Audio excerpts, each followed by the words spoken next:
ngithenga ama-paint every month. Kodwa ama-paint ngisala ama-paint awu-3. Apha ama-paint. Babe ngiqamba amanga mem.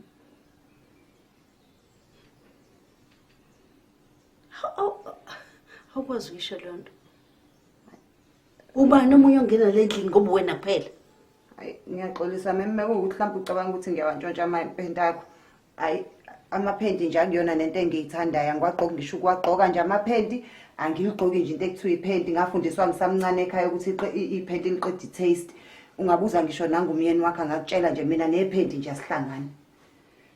Uqinisile bra ngiyamfakazela kulokho angimkhumbuli nangelilodwa la ngifaka i-paint. Uyezwa ke mem? Pho ashonaphi? Hayi ngabangazi ke nami. Angazi ngempela lapho. Hayi. Umshini ngoba musha. Ngaqhubeka nokuyosebenza ngalena mem. Hayi kulungile hamba.